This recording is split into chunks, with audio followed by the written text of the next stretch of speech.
Hello, friends, and welcome back to Gospel of the Pantheon. I am your host Eric, and in a moment, I'll begin reading where we left off last time, at verse 3 of chapter 1. It was 100,000 million years ago. Things were really slow. Nobody else yet to show. Place the slabs below and plant them so the plan can start to go. More years ensue and tears gnashing through. Oh, holy slabs come into view. At last, holy resolve from two into a regal history that demanded you the dread that ever knew. It was 100,000 million years ago. Things were really slow. Nobody else yet to show. Place the slabs below and plant them so the plan can start to go. Hi, welcome back. Welcome back to Gospel of the Pantheon. Chapter 1, verse 3. Religeti was quite excited to see the new world and the endless sand in all directions, so he resolved to eat quickly. But upon entering the kitchen, and perhaps because he was feeling a little drunk, he became mesmerized by all the foods. There were foods that looked like nothing eatable he'd ever seen. There were foods that he could not even muster a guess about what they might be, or how one might eat them. And, of course, there were many familiar foods as well, copious sliced meats and cheeses of all kinds, and breads to match, and sausages, and what looked like some leftover stew. It took him 20 minutes just to do a very cursory inventory of his choices.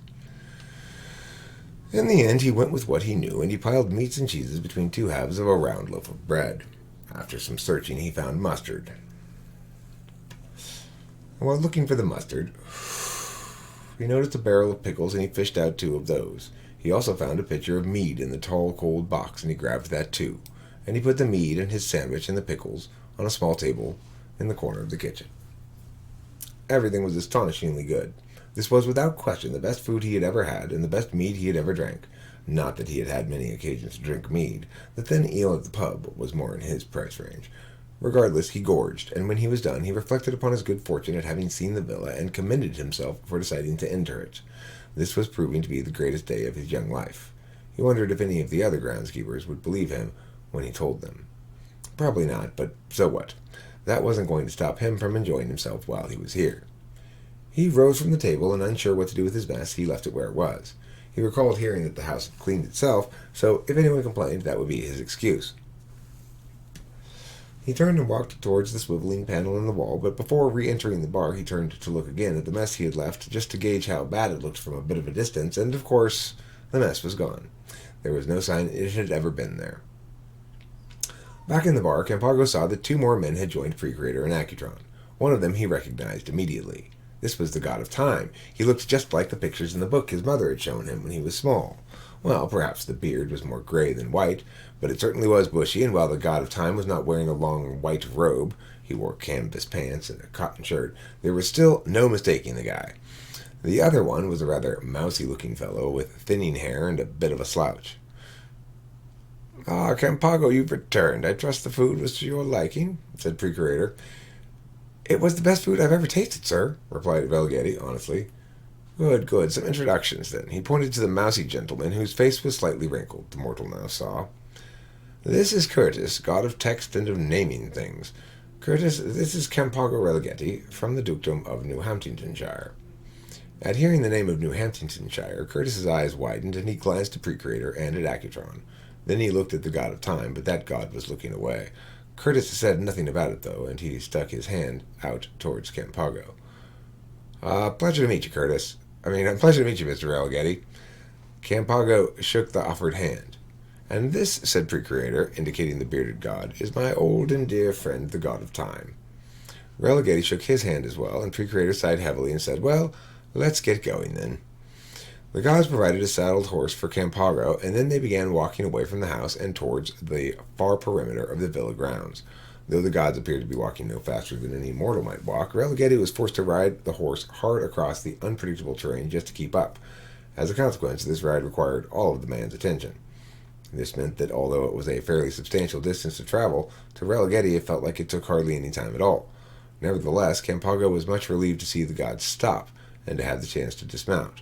All the food and mead was bouncing, and tension was making him queasy. He was much pleased to have his feet on solid ground again. And then Campaggo looked up. He saw the railing at the edge of the villa, and beyond it were red spires and blue sky and the yellow desert far below. "Accutron's hammer!" he exclaimed. The expression was popular in 1700 and elicited a small chuckle from Accutron when he heard Campaggo utter it. "I've never seen any world such as this!" He walked to the railing and leaned out to take it all in. Now, this would have struck most any observer as a rather unwise thing to do, for the railing did not just mark the edge of the villa grounds. It also coincided precisely with the edge of the plateau itself, and the drop to the hard, sun-baked clay below was 1,000 feet. But Religeti apparently was not afraid of heights, because he leaned out as far as he could and peered down into the abyss below. "Wow, there's no grass, no trees, no people, animals, only all that red rock around." He paused and turned to look at the gods who stood behind him. "But where's all the sand?" "I told you it's not that kind of desert," said Accutron. The god of time then walked to the railing, and he too leaned out a bit, adding his weight to the equation. "It is beautiful, though, isn't it, Religeti?" asked the god of time. "Isn't this a beautiful world?" Before Campaggo could reply, a loud crackling sound came from the railing. Religeti jumped back to safety with the quick reflexes of the young. The god of time was not so quick, however, and when the section of the railing split in two, the deity tumbled silently over the edge. Religeti scrambled back to the railing and unbroken section and watched the god fall. It was several seconds until he saw a puff of red dust where the body hit the ground. He turned to look at the gods, and then back at the ground, and then at the gods again. "Did you see that? Is he going to be okay?" Abruptly, a new god appeared beside Precreator, Accutron, and Curtis. "The god of time is dead," said this god. Religeti thought this new god was much more impressive than the others. This god was substantially taller and very broad-shouldered. He had a sweeping plume of shock-white hair above an ageless, square-jawed, serious face, and he clasped in one hand a very tall wooden staff. This new god pointed at Campaggo. "This must be the man from New Hamptonshire who killed the god of time." I, Precreator interrupted Religeti, stammering. "Please leave us to our grief, Lord Alienator." Alienator stared hard at Precreator for 3 seconds, but the latter god did not make eye contact with the former. Then, as quickly as he had appeared, High Lord Alienator was gone. "I didn't kill him!" blurted Religeti. "Of course you didn't," said Accutron. "Your arrival simply coincided with the occasion of his death." Now, Campaggo Religeti was young and not very worldly for sure, but he was not a stupid man, and he put together the many obvious clues from his day with the gods, and he realized something abruptly. "Hey, you knew he would die today, didn't you?" Indeed we did, said Curtis, and Precreator nodded confirmation. "Well, why didn't you warn him to stand back then? Why didn't you save him?" asked Campaggo. But before he could receive any reply, a very beautiful woman appeared behind the other gods and walked to the front of the group. She was not a large woman, and she had light brown skin and long, light brown hair and a round face with dimples. Campaggo correctly identified her as Baby Lady Bay. "The god of time is dead," she said. "Yes, he fell over the edge right there," said Religeti to the goddess, pointing to where the railing had broken. Baby Lady Bay looked up at Religeti and offered him a very warm smile, and Campaggo was abruptly awash in love and warmth. The grace of her divinity was a palpable, pulsing sort of thing. Then she looked to her fellow gods, and her face went cold. "You three knew about this ahead of time. Why was I not told this would happen? I would have liked a chance to say my goodbyes." Curtis seemed just slightly flustered by the she-god's question. "Well, my dear," he said, "you had not yet been elevated when we received the prophecy, and therefore it was not meant for you to know it, although I'm sure I speak for all of us when I say we would very much have liked to have told you." Accutron was less politic in his reply. "You would have intervened to try to save him, most likely in vain, but still." "Prophecy?" asked Campaggo. "It's a form of meaning-smithing, and it's dirty business all around," said Curtis. Now, Campaggo had a pretty good idea what prophecy was, but like most mortals, he had only a poor and largely incorrect understanding of what meaning-smithing was, so this comment was not very elucidating. Would you like us to tell it to you now? Asked Pre-Creator of Baby Lady Bay. Baby Lady Bay looked none too pleased by this suggestion, but motioned for Pre-Creator to proceed. The prophecy said, when the first man from New Hampshire visits the villa of the gods, he will watch the god of time die, and he will collect the finger bones of the god of time and put them in a sack. That's what it says. Hey. Hey, all the lights are flickering in the house. Okay, I'll check it out in a second. I'm in the middle of this. Yeah, let me finish this. No problem. Which, added Curtis, means that we no more knew exactly how or when he would die than you did, Bay, if that's any consolation. Baby Lady Bay considered this for a moment. What exactly do you mean, the first man from New Hampshire? Is this gentleman the founder of New Hampshire? Or am I to understand that there is to be a second man? And a third, said Accutron. Yes, Lady Bay, said Curtis, there are 2 other parts to the prophecy. Well, 3 other parts, actually. Which are? She prompted. I'm afraid we can't tell you that, said Pre-Creator. You were not yet elevated added Curtis. Yes, interrupted Baby Lady Bay. I wasn't a god yet when you heard the prophecies. But you see, now I know about the prophecies. I know there will be 2 more men from New Hampshire, so why not tell me the rest? Indeed, began Curtis, you do know of the existence of the prophecy, and that 2 more men from New Hampshire will play a role in fulfilling them, and it is therefore clearly acceptable for you to know those things. However, finished Pre-Creator, we did not decide to tell you anything else about the prophecies, therefore it is clearly not acceptable for you to know those things.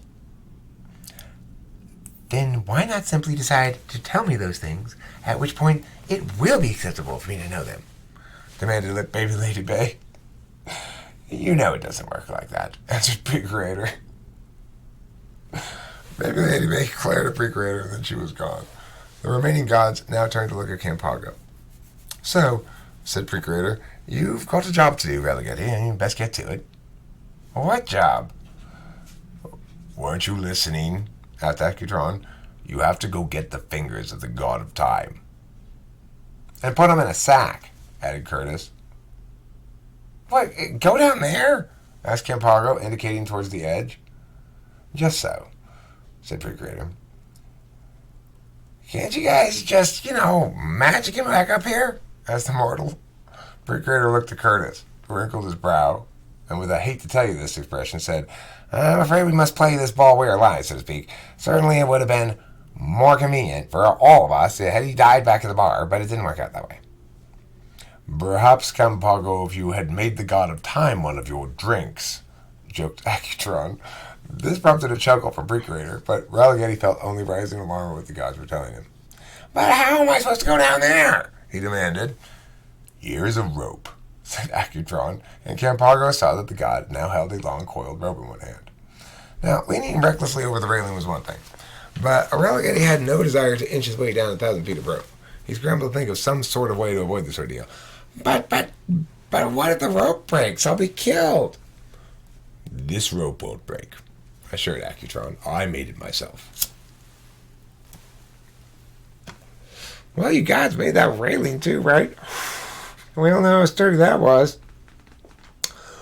Interesting story, that, actually, answered Accutron. Yes, I constructed the villa and the grounds and all of the railing, but I did it before the awakening of the world, which means I didn't need to do all the work myself. It's a little bit complicated to explain, but you know how in the very beginning, before there was anything, there were the worlds and the people as always, and all the people did was work, and everything they made was perfect.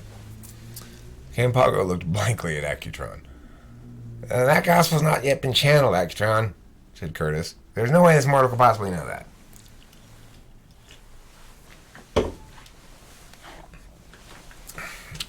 Well, continued Accutron, that's how it was anyway. So back before the awakening, I just directed the people because I could be certain the work would be done right. See, the problem is that the villa was completed as a dawning of the world right as year 1 began, and the emoticons began crashing into the world just as the last of the railing was being made.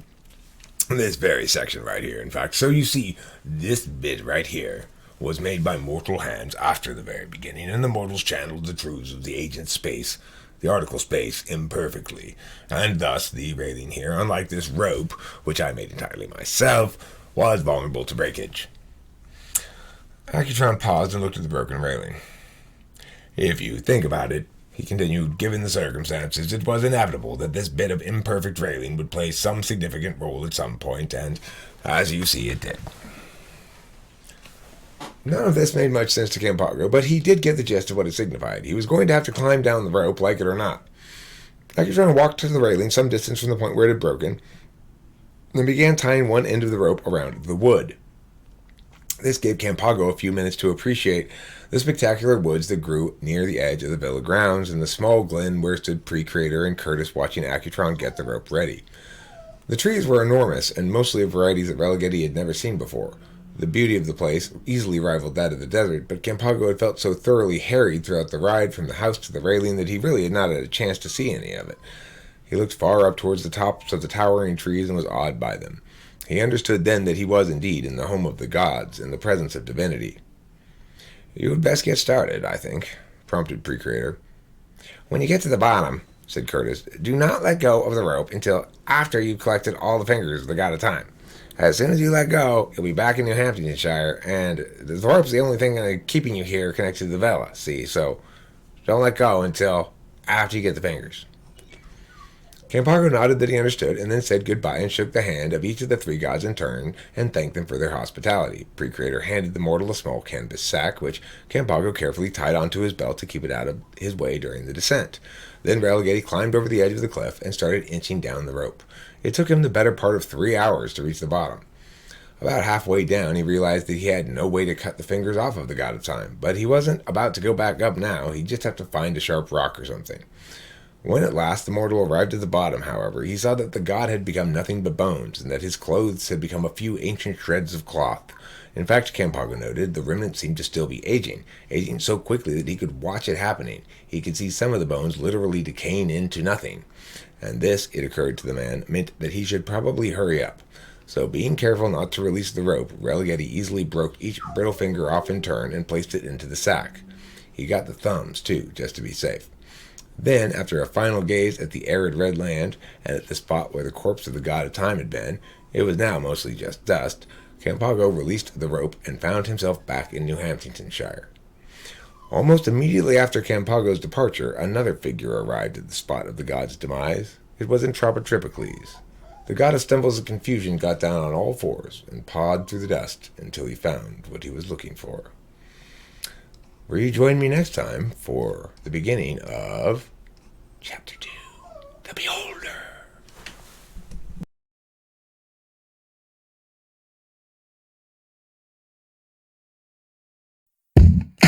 It was 100,000 million years ago. Things were really slow. Nobody else yet to show. Place the slabs below and plant them so the plan can start to go. More years ensue and tears gnashing through. Oh, holy slabs come into view. At last holy resolve from two into a regal history that demanded you the dread that ever knew. It was 100,000 million years ago. Things were really slow. Nobody else yet to show. Place the slabs below and plant them so the plan can start to go.